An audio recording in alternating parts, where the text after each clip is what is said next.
Que Deus abençoe, que bom ter você nesse evento online do Ministério Oikos. Bom dia, meu querido Gilson, pastorzão, dom de todos nós. Que bênção pura estar com você, pastorzão, nessa manhã falando sobre esse assunto tão importante que é a família. Quero saudar aí o Weber, o Eric, Isaías, Leila, Ricardo, Shirley, Guilhermina, tanta gente já acompanhando a gente. Uma bênção começar o dia falando de família. Com certeza. Manu, que Deus abençoe você, Manu. Também o italiano, né, Manu? Que Deus abençoe você e com certeza você vai ser uma bênção aqui conosco. O Manu é casado com a Ana. Quantos anos, Manu, você é casado com a Ana? 22 anos. Olha só, 22 anos, que bênção, né, Manu? E Deus deu ao Manu e à Ana 2 filhos, o Manu, né? O Manuzinho e o Mateus. Fala um pouquinho dessas 2 joias preciosas. O Manu tem quantos anos e o Mateus tem quantos anos, Manu? Então, Gils, eu casei com 19 anos e fui pai com 20 anos. Aham. Quando eu conheci a minha esposa e a live de família, acho que vale a pena eu falar um pouco disso. Sim, claro. Porque foi muito, muito legal a história. Eu conheci ela, eu tinha 10 anos de idade, e ela tinha um pouco mais. Não vou falar quanto, porque ela não gosta. Certo. O problema é que em todo lugar que a gente chega, ela é muito linda e muito jovem, e aí o pessoal acha que eu sou mais velho que ela. Aham. Enfim, eu estou bem acabado mesmo. Mas a gente se conheceu, eu tinha 10 anos. E eu conversei com ela e eu queria, né, ter mais intimidade com ela. E ela falou, você é muito bonitinho, mas você é muito novinho. Manu, você está me colocando aqui em condição complicada, porque a gente trabalha com famílias, a gente fala que a gente deve orientar os meninos para não começar a namorar cedo, Manu. E aí... Certo. Tá certíssimo. Só que eu não era crente, né? Então, com 10 anos, eu puxei assunto com ela e ela disse assim, não, você é muito bonitinho. Quando você crescer, a gente namora. Uhum. E aí, rapaz, eu reencontrei ela com 19 anos. Ela estava morando perto de mim, em Volta Redonda, no Rio de Janeiro. Sim. Eu sou de Minas, sou de Tombos, mas passei a minha adolescência em Volta Redonda, no Rio, onde eu converti na Batista Central com o pastor Nilson de Márcio. Márcio, sim. E aí, então, eu comecei a namorá-la, porque vi que ela seria a mulher da minha vida, e com 1 mês de namoro eu a pedi em casamento, com 3 meses nós casamos, e 1 ano depois o Manuzinho estava nascendo, então o Manuzinho tem 21 anos. Tudo contrário que a gente ensina aqui no Ministério Oikos, mano. Pois é, você me desculpa. Mas é claro, tem Deus tem seus propósitos, com certeza. Mas essa foi a minha história, uma história de amor, uma história de muita providência e provisão de Deus em tudo. Mas aí, o Manuzinho, então, é meu filho biológico. Ele tem 21 anos e faz faculdade de veterinária e é uma bênção. E aí, a gente mudou, quando o Manuzinho tinha 1 ano, a gente mudou para Guarapari, no Espírito Santo.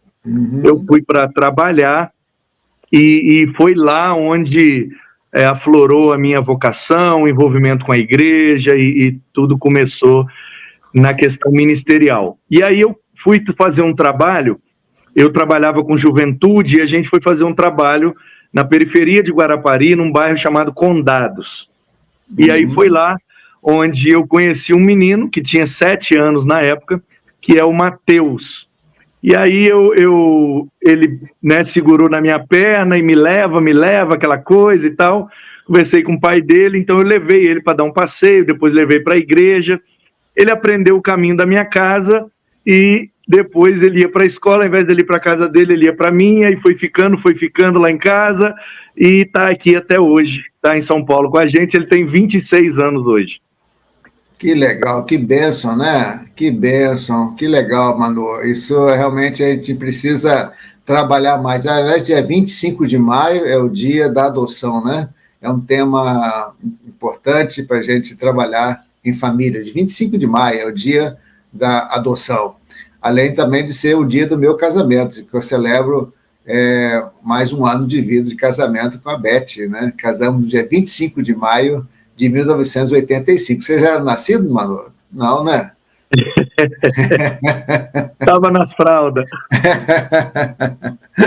Tá bom. E você está pastoreando a Igreja Batista Itaim, em São Paulo. A PIB do Itaim, primeira Igreja Batista no Itaim Paulista, é um bairro de 500 mil habitantes ao lado de Itaquera, na zona leste de São Paulo. Muito bem, muito bem. Manu, você sabia que nós temos alguns cursos online totalmente de graça? Você sabia disso, Manu? Que sabia não. Fala para mim aí. Temos vários cursos sobre família totalmente de graça. Eu vou colocar aí um curso sobre como você pode proteger a sua família. E também um curso sobre ministério com família, um curso abreviado sobre ministério com família. Sua igreja precisa realizar. Então, eu vou colocar aqui no chat e você pode acessar, os nossos participantes online aí pode acessar, e com certeza esse curso vai abençoar a sua vida familiar, a sua vida também ministerial. Então, um curso, A Família Sob Ataque, Proteja a Sua Família. Está aí o link, é só copiar. Eu vou fazer o seguinte, eu vou colocar separado, porque fica melhor. Então, o primeiro curso é esse curso aqui sobre ministério, sobre a família sob ataque. Proteja a sua família. Está aí o nosso link. E também proteja a sua família. Muito bem. O Paulo está conosco aí, também está ajudando, ok? Muito bem, Manu. O tema de hoje vai ser sobre por que a família é importante para a igreja, não é isso? Por quê? Nós vamos tentar responder 3 perguntas hoje. Por que a família é importante para a igreja? Por que querem destruir a família? E por que a família é importante para a nação? Nós teríamos muitas outras perguntas a serem feitas e também a serem respondidas. Mas, no Dia Internacional da Família, vamos tentar responder essas 3 perguntas. Por que a sua família é importante para a sua igreja? Por que querem destruir a família? Existe um plano de destruição da família. E também porque a família é muito importante para a nossa nação. Se você está aqui no Brasil, por que a família é importante para a nação brasileira? E hoje, pela manhã, às 9 horas, estamos aqui já com o Manu, e vamos falar sobre esse tema, por que a família é importante para a igreja. Muito bem, Manu. Então, eu vou passar a palavra a você, eu vou sair aqui do palco, vou estar acompanhando aqui para você ficar mais à vontade aí, e a gente vai acompanhando, depois da sua palavra, da sua exposição, a gente vai voltar aqui, eu vou entrar de vez em quando, enquanto você estiver falando, e a gente vai fazer um ping-pong, ok? E quem quiser fazer pergunta, pode colocar no chat aí. Enquanto isso, compartilhe com seus amigos, compartilhe com seus grupos de WhatsApp, fale que está acontecendo essa palestra agora e, com certeza, vai ser edificante para você e para todas as pessoas que participarem. E também para as igrejas, né? É muito importante que os pastores divulguem essa palestra, porque vai ajudar ao fortalecimento da igreja.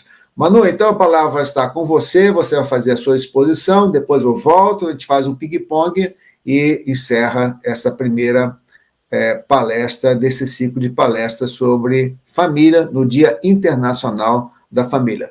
A bola está com você, Manu, que Deus abençoe. Fala um pouquinho aí por que você acha que a família é importante para a igreja. Valeu, pastorzão. Olha, a família, ela desempenha um papel fundamental na sociedade como um todo, né?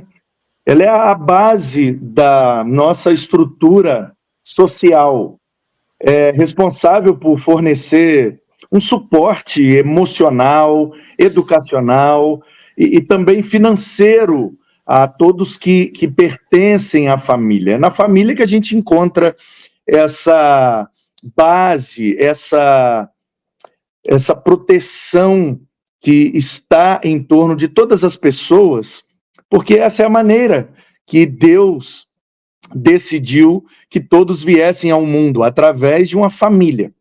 Então, a família ela é essencial para a transmissão de valores, de normas, até mesmo de tradições, de cultura, de intelectualidade. Então, a gente acaba...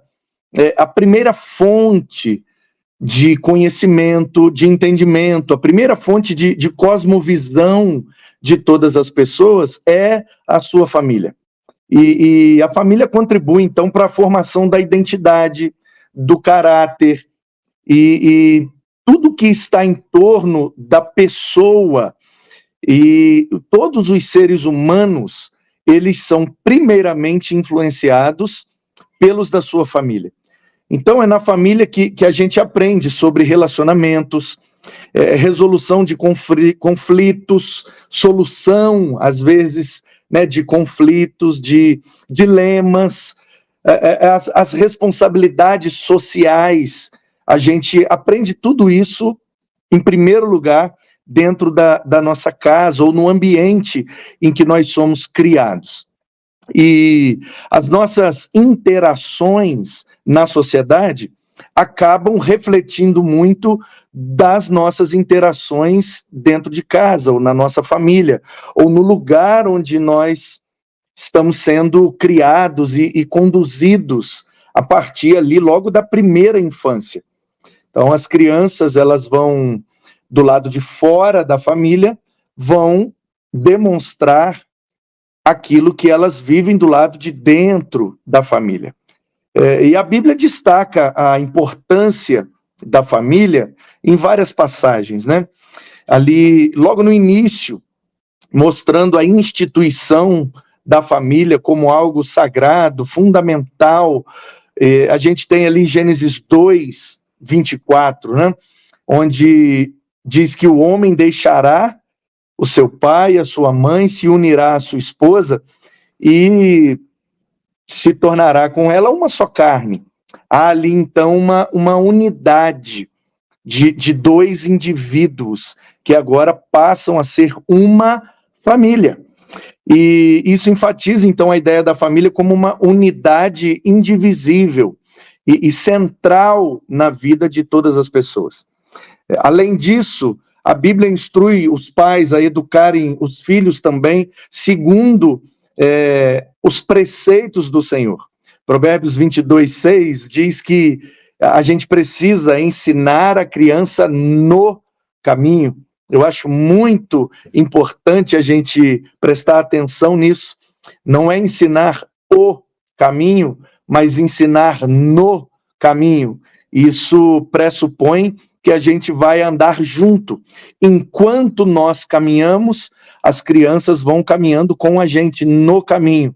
Não adianta eu apontar qual é o caminho correto. É preciso que eu ande no caminho correto para que no caminho a criança venha atrás, sendo conduzida naquele caminho. E nós, como crentes, como cristãos, como povo de Deus, nós cremos, claro, que o caminho é Jesus, que o caminho é a palavra e que o caminho é formado pelos valores da nossa Bíblia Sagrada, e nós cremos que ela é a palavra de Deus.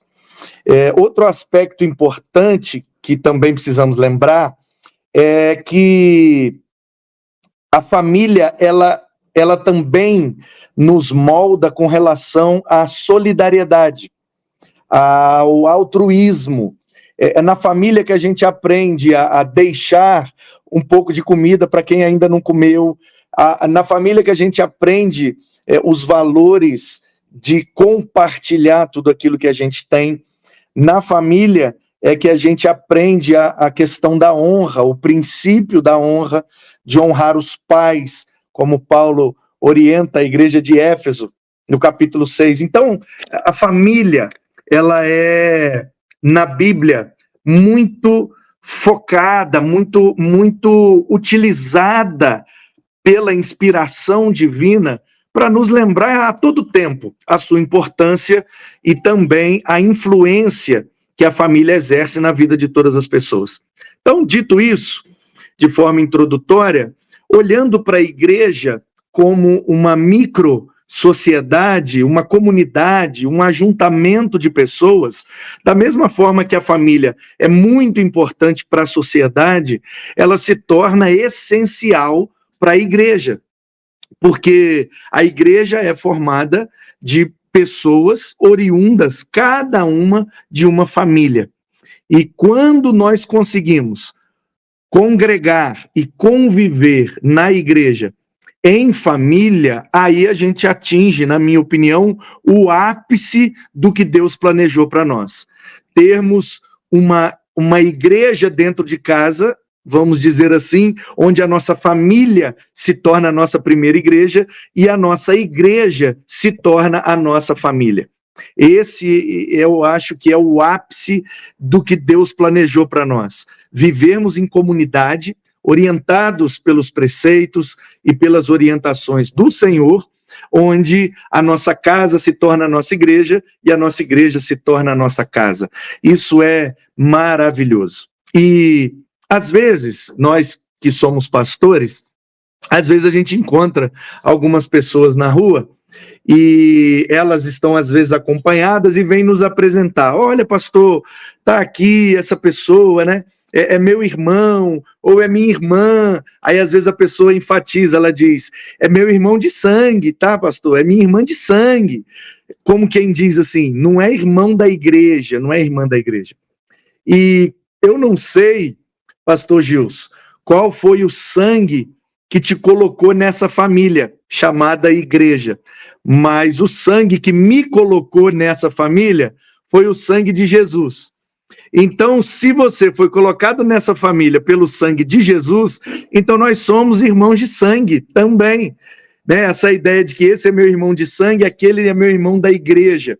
Na igreja nós também somos irmãos de sangue, nós temos o mesmo DNA espiritual, é o sangue de Jesus que nos une na igreja como família de Deus. Então, eu queria destacar, diante de tudo isso que eu já falei, a importância da família para a igreja e também a importância da igreja para a família. E eu quero olhar para um texto e meditar rapidamente, para encerrar a minha fala inicial, em Lucas capítulo 2, a partir do versículo 41, conta a história de uma família que estava indo para a igreja. Então diz que todos os anos os pais de Jesus iam a Jerusalém para a festa da Páscoa. E eu acho isso muito interessante porque eles moravam em Nazaré. E Nazaré fica lá no extremo da Galileia e era quase 200 quilômetros para ir a pé até Jerusalém. É óbvio que eles não tinham condições de irem todo culto, de irem todo sábado, de irem muitas vezes. Então, as pessoas que moravam mais longe do templo, elas sempre separavam uma festa para ir pelo menos uma vez por ano. Alguns preferiam a festa de Pentecostes, outros preferiam a festa da Páscoa, que era a mais frequentada. Então, eu olho para esse texto e vejo já aqui algo muito bonito, que todo ano, apesar da distância, apesar da dificuldade, apesar de todas as adversidades, a família de Jesus congregava, a família de Jesus ia ao templo, a família de Jesus buscava o Senhor em comunhão com o seu povo. Então, a importância da família para a igreja se dá nisso, onde a gente sente essa necessidade de congregar, assim como somos congregados em família, estarmos congregados na família espiritual, que é a igreja. E hoje muita gente coloca muita dificuldade para congregar. Ah, porque choveu. Ah, porque estou com a unha encravada. Ah, porque ninguém falou comigo. E isso. E a gente fica colocando uma série de dificuldades. E eu olho para a Bíblia e vejo essa família que tinha vários motivos para não congregar, eles superando todas as dificuldades para estarem congregados como igreja, como povo de Deus. Isso aqui já é muito precioso. E aí o texto diz que quando Jesus fez 12 anos, então ele foi junto. Muito provavelmente para passar por aquele evento que todo menino judeu passava, que era o Bar Mitzvah. Então Jesus, com 12 anos, volta ao templo, né? 12 anos depois, ele é apresentado com 8 dias, depois eles vão para Nazaré, e Jesus volta ao templo agora com 12 anos, tendo estudado a lei de Moisés, para responder ali, para se tornar um Bar Mitzvah, né? Um filho do mandamento. E aí Jesus vai com o seu padrasto, acho importante frisar esse detalhe. A família de Jesus não era uma família perfeita. E essa história narra, inclusive, um erro que foi cometido pelos pais de Jesus, pela sua mãe e pelo seu padrasto, porque ele vai, responde às perguntas do Bar Mitzvah, o José pega a Maria, eles estão voltando para Galileia e de repente procuram Jesus, e cadê Jesus? Eles esqueceram Jesus para trás. Olha que erro, né? Imagina eu levar meu filho para a festa e vou embora e esqueço meu filho na festa. Então isso aqui também me ensina algo muito precioso, pastor Gilson, que é o fato de que nem a família de Jesus foi perfeita, de que Jesus foi criado por um padrasto. Então a gente precisa perceber que a graça de Deus está derramada sobre todos. E os modelos diferentes de família. Claro que nós priorizamos e valorizamos o modelo de família da Bíblia, um homem, a mulher, os filhos, mas a gente vê hoje muitas famílias chegando na igreja, onde um casal chega e tem o filho que é dele, tem o filho que é dela, e eles estão com um bebê que agora é dos dois, e eu até uma vez fui questionado por uma irmã na igreja: pastor, como é que faz com essas famílias, famílias diferentes, ela até usou o termo, famílias complicadas e problemáticas, esse povo pode ser membro da igreja? E aí eu disse a ela: minha irmã, não sei se a senhora se lembra, mas Jesus foi criado por um padrasto, José não era o pai de Jesus, e Deus usou isso para que o propósito dele se cumprisse.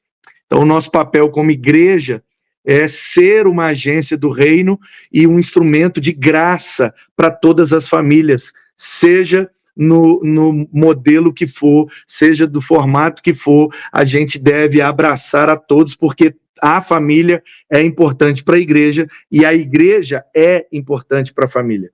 E aí então eles voltam, e aqui tem uma lição muito preciosa, que é um casal vivendo uma dificuldade, esquecer o menino. E Jerusalém, o pessoal diz, os mais eruditos, que na semana da Páscoa circulava ali cerca de 1 milhão de pessoas. Então eles perderam um filho adolescente de 12 anos no meio de 1 milhão de pessoas, procuram o menino por 3 dias e de repente, não encontrando, meio que por desencargo de consciência, vamos dar uma olhada lá na igreja, será que o menino não está na igreja? E não é que o menino estava na igreja, porque o menino era crente, o menino gostava de igreja. E ao invés dos doutores da lei estarem fazendo as perguntas para ele, como Bar Mitzvah, era ele que estava fazendo as perguntas para os doutores. E aquela cena deixou todo mundo maravilhado de ver o quanto Jesus sabia das Escrituras, sabia da lei de Moisés. E aí eu fico imaginando o quanto José não saiu daquela cena honrado. José tinha tudo para sair dali humilhado, porque era papel do homem subir os degraus, levar o menino para o pátio dos homens, a mulher ficava lá embaixo no pátio das mulheres, e era papel do homem levar o menino e trazer o menino. Então, quer dizer, ele já não é o pai do menino, ele esquece o menino, e ao invés deles ficarem se acusando, José colocando culpa em Maria, Maria colocando a culpa em José, a Bíblia diz que eles se unem para buscar a solução, e a solução é: vamos para a igreja, buscar o menino de volta. Então, esse voltar para Jerusalém, eu acho que, eu não quero ser alegórico, mas eu acho ele bem simbólico. Quando a gente vive qualquer dificuldade na família, é importante a gente estar unidos para buscar a solução. E geralmente a solução está em voltar para Jerusalém, ou seja, voltar para a presença de Deus, voltar para buscar a Deus. E independente da vergonha que a gente sinta ao viver aquele problema, Deus em Cristo sempre vai honrar a família que deseja resolver o seu problema de forma unida. E é isso que acontece. O texto diz que Jesus, então, era submisso ao seu padrasto e ele volta com eles para Nazaré. E eu fico imaginando, a hora que José chegou para pegar Jesus, todos os doutores da lei olhando para o José e imaginando, se esse menino sabe Bíblia desse jeito, imagina o pai dele. Porque lá em Nazaré, né, provavelmente não tinha um excelente rabino, não tinha uma excelente sinagoga, não tinha uma excelente fonte de estudo para Jesus. Então, todos deveriam supor que quem ensinou Bíblia para ele foi o pai dele, porque esse era o papel do pai naquele tempo. E aí eu fico imaginando o quanto José não saiu daquela cena, ao invés de ser humilhado pelo erro que cometeu, ele saiu honrado, porque todo mundo deve ter imaginado. Imagina o quanto esse homem não sabe Bíblia, porque se o filho dele com 12 anos sabe tudo isso, então José sai dali honrado. E outra coisa que me chama a atenção para finalizar a minha reflexão, é que Jesus, sabendo aquilo tudo de Bíblia, sendo perfeito, sem nenhum pecado, Deus encarnado, ele é submisso ao seu padrasto. Eu acho isso muito interessante, porque uma vez eu recebi um adolescente no gabinete, e ele estava com um problema na sua família, e a crise era que ele não queria respeitar o seu padrasto. E ele ainda veio me questionar, a Bíblia diz para eu honrar os meus pais, se ele não é meu pai, eu não tenho que honrá-lo. E aí eu mencionei essa passagem para ele e disse, curioso, como Jesus, mesmo sendo perfeito, conseguiu se submeter ao seu padrasto.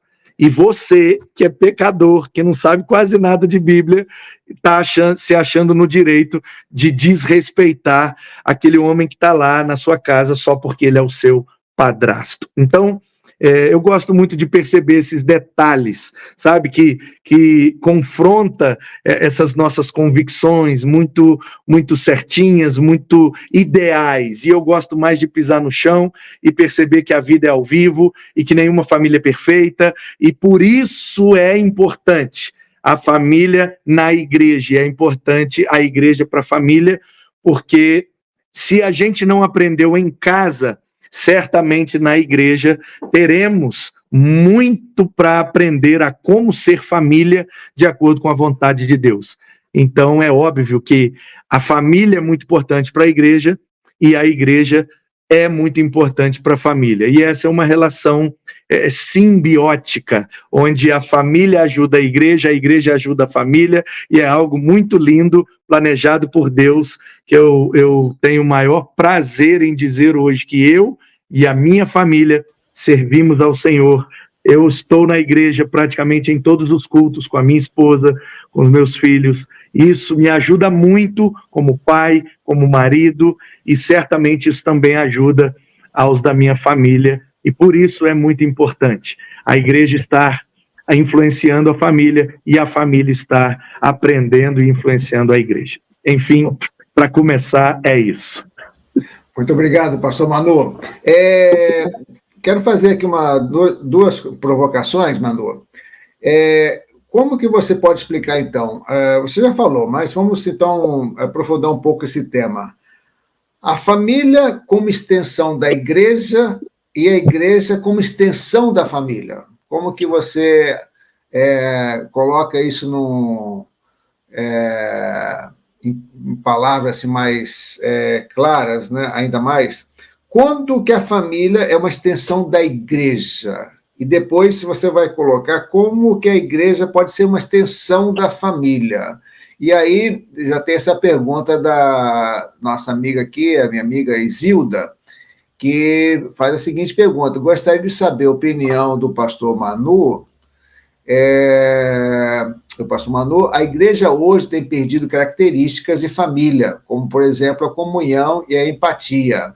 A que se deve isso? Então, vamos, então, trabalhar essas colocações aqui, e você, logo em seguida, responde essa pergunta da Isilda. A família como extensão da igreja. Como que vamos, então, vou te dirigir aqui, Manu. Quando que a família é uma extensão da igreja? Isso me faz lembrar daquele texto onde Paulo e Silas, né, na prisão, cantavam e oravam e Deus os libertou. E aquele carcereiro, né, vendo aquela ação extraordinária e sobrenatural, ele se rende ao Senhor e ele ouve que ele e a casa dele seriam salvos. Então, a igreja, ela se torna uma extensão da família, a família se torna uma extensão da igreja, porque quando Deus opera em uma pessoa, ele está, através daquela pessoa, operando em toda a família. Porque é impossível uma pessoa ser verdadeiramente transformada pelo Evangelho e isso não afetar, no bom sentido, isso não impactar a sua família. Então, eu me lembro, por exemplo, da minha experiência, onde na minha casa eu era o único crente, o único cristão, o único evangélico, vamos dizer assim. E por um bom tempo eu era o único e tive que lidar com essa situação. E com o passar do tempo, eu não era mais o único, onde o evangelho foi alcançando outras pessoas. E hoje eu tenho o privilégio de ter toda a minha casa servindo ao Senhor. Então, a igreja se tornou uma extensão da minha família, porque a igreja foi a maneira que Deus usou para me ensinar a ser um melhor ser humano, e isso automaticamente impactou a minha família, o que fez com que toda a minha família se tornasse uma extensão da igreja, e a igreja se tornasse uma extensão da minha família, porque, como servos de Deus, a congregação acaba se tornando um alvo da nossa atenção, do nosso aprendizado, e isso é muito saudável para todos nós. Então, hoje, por exemplo, eu tenho o privilégio de ter a minha mãe, que né, não foi a minha mãe que me levou ao evangelho, não foi minha mãe que me levou à igreja, eu levei minha mãe ao evangelho, eu levei minha mãe à igreja, e apesar dela morar hoje lá em Tombos, centenas de quilômetros longe de mim, através do YouTube, ela sempre cultua junto comigo, junto com a gente. Então a minha família acabou se tornando uma extensão da igreja. Toda vez que eu olho lá para saudar o pessoal que está acompanhando o culto online da Pebitaim, quando eu vejo lá Jô Mesa Barba, eu vejo que a minha mãe está congregando comigo, mesmo online, e aí eu percebo o quanto a igreja se tornou agora uma extensão da minha família, e a minha família também se torna uma extensão da igreja. Eu acho que é impossível, pastor Gilson, a gente ser verdadeiramente impactado pelo evangelho e isso não alcançar a nossa família de forma positiva. Assim como é impossível a gente ser impactado de forma positiva na nossa família e isso não estender para a igreja. Então, se em casa eu aprendo a ser um melhor ser humano, a extensão disso vai ser que eu serei um melhor ser humano na igreja. E vice-versa, essa simbiose, onde um organismo que é menor vai servindo aquele organismo que é maior, e o organismo que é maior também serve ao menor. É algo divino, né? Só Deus mesmo para pensar em algo tão maravilhoso assim. Porque Deus criou as duas instituições, igreja e família, família e igreja. Duas instituições criadas por Deus. Uma abençoa a outra. A igreja abençoa a família e a família abençoa a igreja. Inclusive, dentro da teologia da família, existe um termo muito interessante chamado a igreja doméstica, né? O que é a igreja doméstica? A eclesiula, a pequena igreja. A família é a pequena igreja, a igreja doméstica, a igreja no lar. Então, quando a gente compreende isso, a gente faz da nossa família uma extensão da igreja.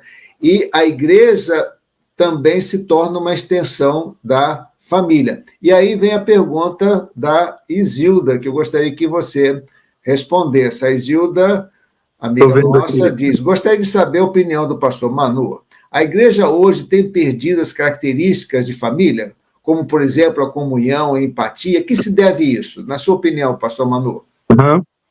Na sua fala aí, pastor Gilson, eu me lembrei de Samuel, A gente conhece bem aquele versículo do primeiro livro dele, capítulo 7, versículo 12, né? Que ele tomou uma pedra entre Mispá e Sem e colocou o nome daquela pedra como se fosse um monumento para se lembrar daquele evento que eles ganharam a batalha contra os filisteus, e chamou de Ebenezer, a pedra da ajuda, a pedra de ajuda. E continuando aquela história, né, diz que Deus restituiu todas as cidades, e a mão de Deus foi com Samuel, e todo ano ele ia lá e julgava Israel. Aí lá no versículo 17, se eu não me engano, diz: porém voltava a Ramá, porque sua casa estava ali, e ali edificou um altar ao Senhor. Ou seja, o Samuel era juiz de Israel, era profeta, era sacerdote, ele julgava todo Israel, ele era conhecido e reconhecido em tudo quanto era lugar, mas o altar de Samuel estava dentro da sua casa. Então, é essa importância mesmo da nossa casa ser a nossa pequena e primeira igreja. E respondendo à pergunta da irmã, de fato, isso não é só uma característica da igreja, é uma característica da sociedade como um todo, por conta do momento em que a gente vive, que ainda não tem uma nomenclatura definida, mas a gente sabe que já não é mais a modernidade. Então, uns chamam de pós-modernidade, outros chamam de hipermodernidade. Independente da nomenclatura, o fato é que nós não estamos mais na modernidade, aquele período ali entre o século XVI e o século XX, onde a sociedade, sobretudo ocidental, viveu daqueles valores que emergiram ali após a Reforma Protestante. Então, nós estamos num tempo agora, depois da modernidade, onde o individualismo e o hedonismo está muito presente na vida, principalmente das novas gerações. Então, é aquela coisa, farinha pouca, o meu pirão primeiro. E o Evangelho nos diz, farinha pouca, o meu irmão primeiro. Então, a gente precisa combater essas diferenças e essas influências desse tempo com as verdades do Evangelho. O Evangelho nos leva à vida comunitária. Deus é uma comunidade de 3 pessoas. Então, Deus criou o ser humano para viver em comunidade, para ter tudo em comum. Mas nós estamos num tempo onde o individualismo tem sido mais praticado. Nós também estamos num tempo do hedonismo, ou seja, a busca incessante pelo prazer e a fuga daquilo que me confronta, daquilo que não me conforta.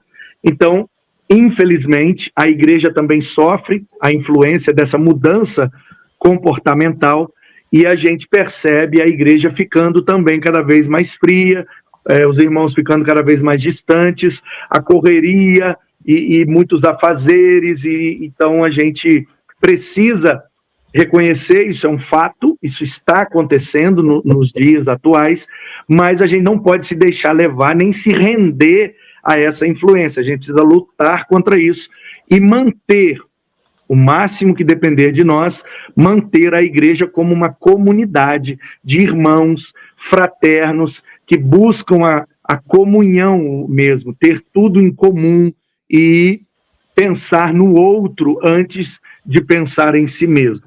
E a gente precisa nadar contra essa correnteza e como remanescentes, né, como povo de Deus, em toda a história da humanidade, a gente precisa ir contra a correnteza dos valores mundanos e buscar a comunidade na forma intensa e plena que Deus preparou para nós.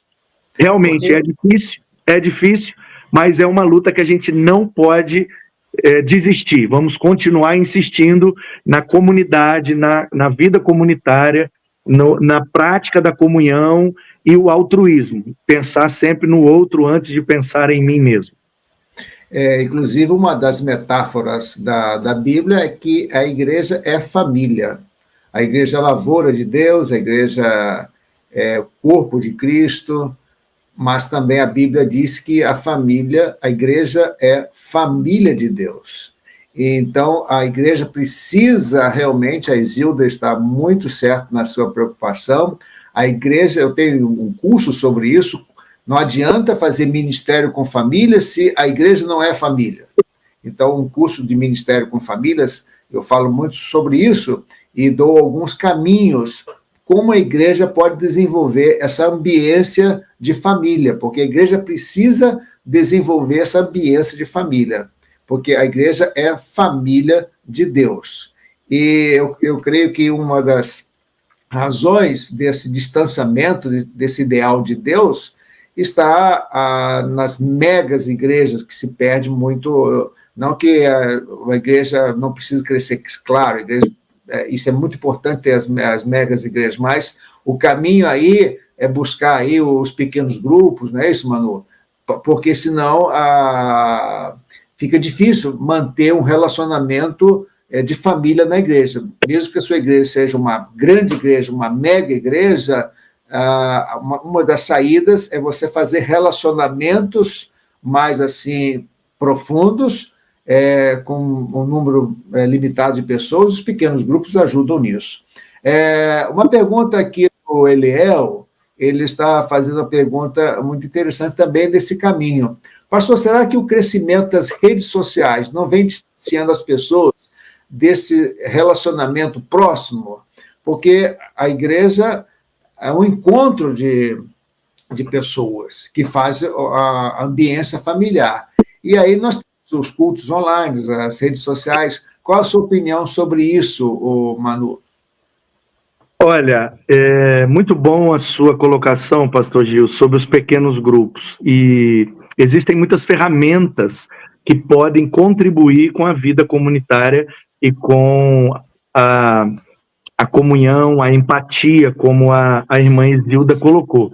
Então, às vezes, a igreja precisa buscar ferramentas, novas metodologias, né? Tem tantas ações que a gente pode fazer para enfatizar e melhorar esse aspecto. Com relação às redes sociais, à internet, eu vejo que é como tudo na vida.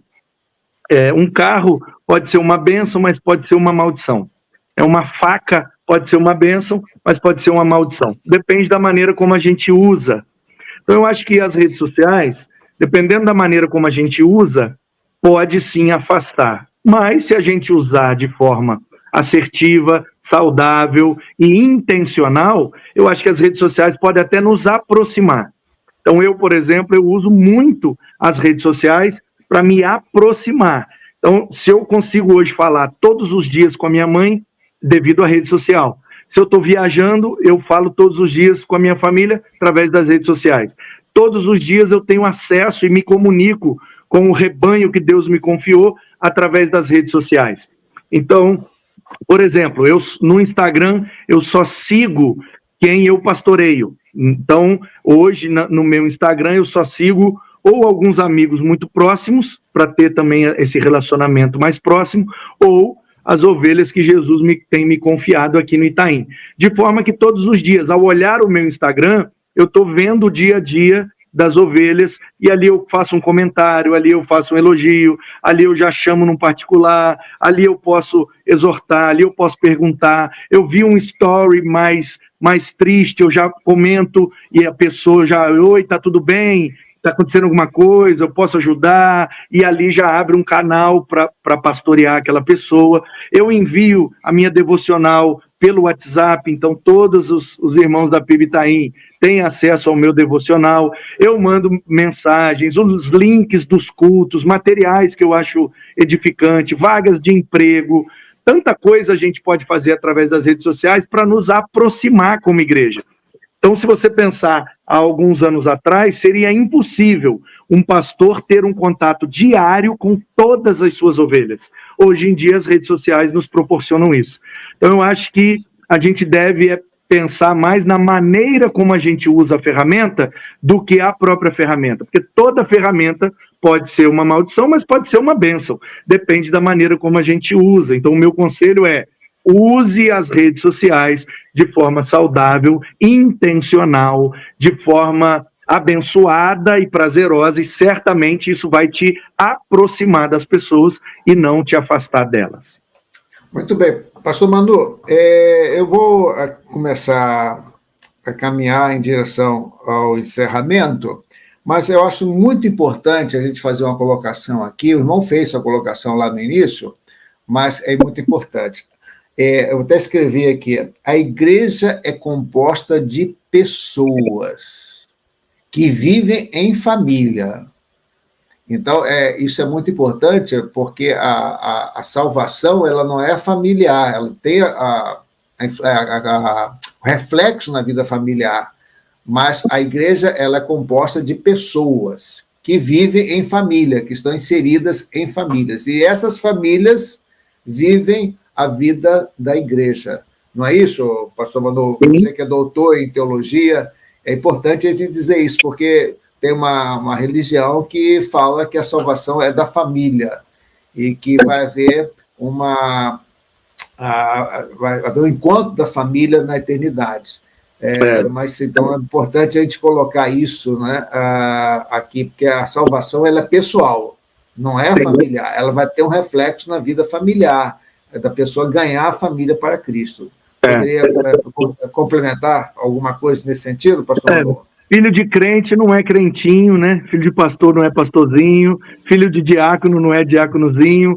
Cada um tem que ter a sua experiência com Deus, tem que ter a sua convicção, tem que ter a sua vocação, porque eu até entendo algumas pessoas fazerem esse tipo de afirmação, porque na cultura dos tempos bíblicos, né, aquela cultura mais patriarcal, a gente vê, por exemplo, no livro de Jó, ele fazendo cultos para os seus filhos. Então, ele intercedia a Deus por toda a sua família.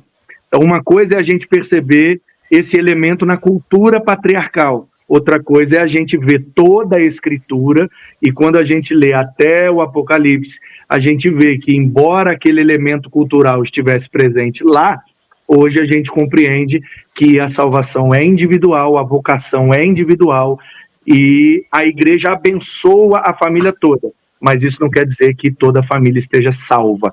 É importante também, diga-se de passagem, a gente, como instrumentos da graça, pregar o evangelho dentro de casa, apresentar o evangelho para os nossos familiares.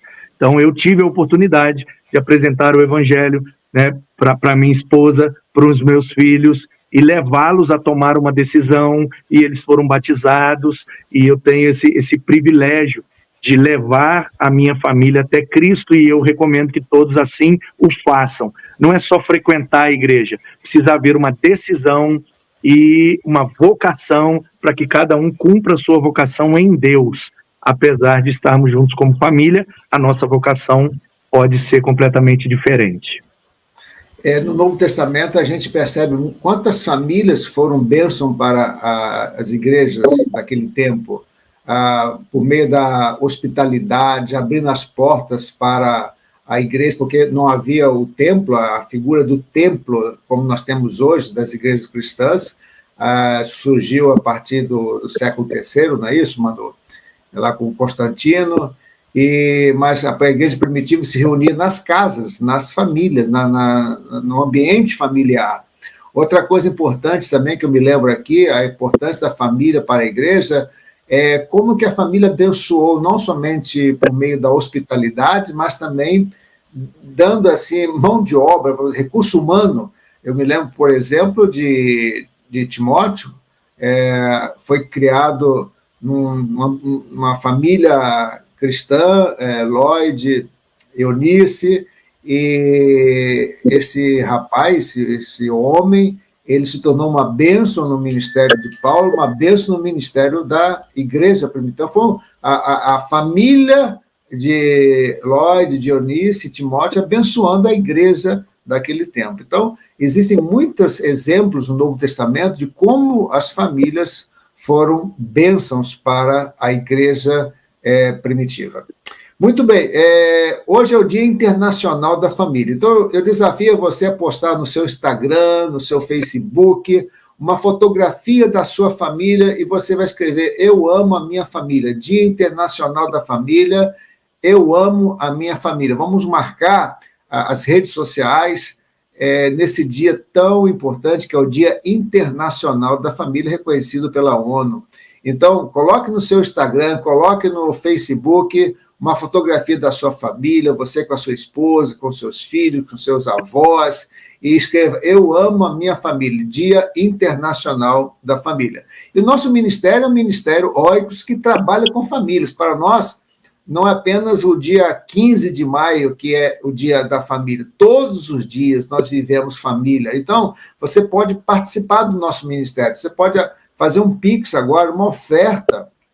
É tão bom a gente ofertar, isso nos proporciona alegria. Então, você pode dar um presente ao Ministério Oikos hoje, que é o Dia Internacional da Família, para fortalecer as famílias, para fazer mais coisas, para abençoar você, por meio do nosso Pix, está aí, 01871-701-1000, ao contrário, 0001, dígito 69. Então, você pode fazer um Pix agora, tão simples. Se você fazer um Pix, eu vou fazer um Pix aqui agora, a minha oferta pessoal do Ministério, para o Ministério Oikos, a minha oferta pessoal. Eu vou acessar aqui a minha conta agora e vou ofertar um valor que Deus colocou no meu coração para o Ministério Oikos. Estou fazendo, nesse exato momento, uma oferta para o Ministério Oikos. Você pode fazer isso agora mesmo. Acesse a sua conta, o nosso Pix é 01, estou digitando aqui, 871-701-1000, ao contrário, dígito 69. Então, está aqui aparecendo Ministério Oikos, está aqui, ó, Ministério Oikos, Missão Oikos, não é isso? E eu vou fazer a minha oferta agora para o Ministério Oikos. Você também pode fazer o mesmo, está aqui, ó, pronto, confirmei. Faça isso, abençoe o Ministério Oikos, porque o nosso ministério trabalha com famílias. Está aqui agora o comprovante de oferta. Muito obrigado, pastor Manu. Olha só, gente, 15 horas. Às 15 horas, nós vamos ter uma segunda palestra, Por que querem destruir a família? E vai estar conosco o professor Aramis de Barros. Ele também é muito bom, especializado em ideologias contrárias à família, o esquema que é realizado no mundo ao longo dos anos que visam destruir a família. Existe um plano de destruição da família. Quando começamos o Ministério Oikos, Manu, isso lá em 1997, eu mantive contato com um líder que trabalhava com famílias lá nos Estados Unidos, e ele disse para mim: olha, Gilson, existe um plano elaborado, um projeto escrito para a destruição, a desconstrução da família. Eu confesso que eu não acreditei naquele momento, em 1997, e hoje a gente percebe claramente como esse plano foi executado e como esse plano está sendo executado. Então, o Aramis de Barros, vale a pena, vai ser uma aula, ele é professor, e ele vai dar uma aula em que você vai ver claramente um plano de destruição da família. Manu, muito obrigado, viu? Muito obrigado mesmo, que Deus abençoe você, que Deus abençoe a sua família, a Ana, os filhos, que Deus abençoe o seu ministério. Eu gosto muito de ver a sua exposição bíblica, de vez em quando acompanho lá pelas redes sociais, eu sou edificado, você é um mestre da Bíblia, viu? Então, pode acompanhar o Manu aí, e você vai ser edificado por meio das suas exposições da palavra de Deus. Muito obrigado, gente. Eu vou orar agora pela sua família, tá? Eu vou terminar aqui orando pela família, e você pode acompanhar a minha oração aqui agora. Senhor amado, muito obrigado por esse primeiro encontro online, onde estivemos com o Manu. Obrigado pela sua vida, pela sua disposição, pelos seus conceitos. Tanta coisa boa nós ouvimos por meio do teu servo. Ó Deus, abençoe todas as famílias agora aqui presentes no online, todas as famílias que vão também assistir depois essa palestra. Ó Deus, abençoa as igrejas no trabalho com famílias, que as famílias sejam bênçãos para a igreja também seja uma bênção para a família, porque é um relacionamento simbiótico, como o Manu disse, e essas ambas instituições foram criadas por Deus. Abençoa, Senhor, as nossas famílias, abençoa, Senhor, as nossas igrejas. Oramos e pedimos essas bênçãos em nome de Jesus. Amém. Gente, um grande abraço, até às 15 horas. Dá um abraço, uma despedida aí, Manu, para o povo de Deus. Valeu, pastor Gilson, meu dom, muito obrigado pelo privilégio, grande alegria participar aqui com vocês nessa manhã. Que Deus abençoe todos aí que nos acompanham, todos que vão assistir esse conteúdo. Muito obrigado, continue com esse ministério que é tão precioso para a igreja e para as famílias. Deus abençoe a todos.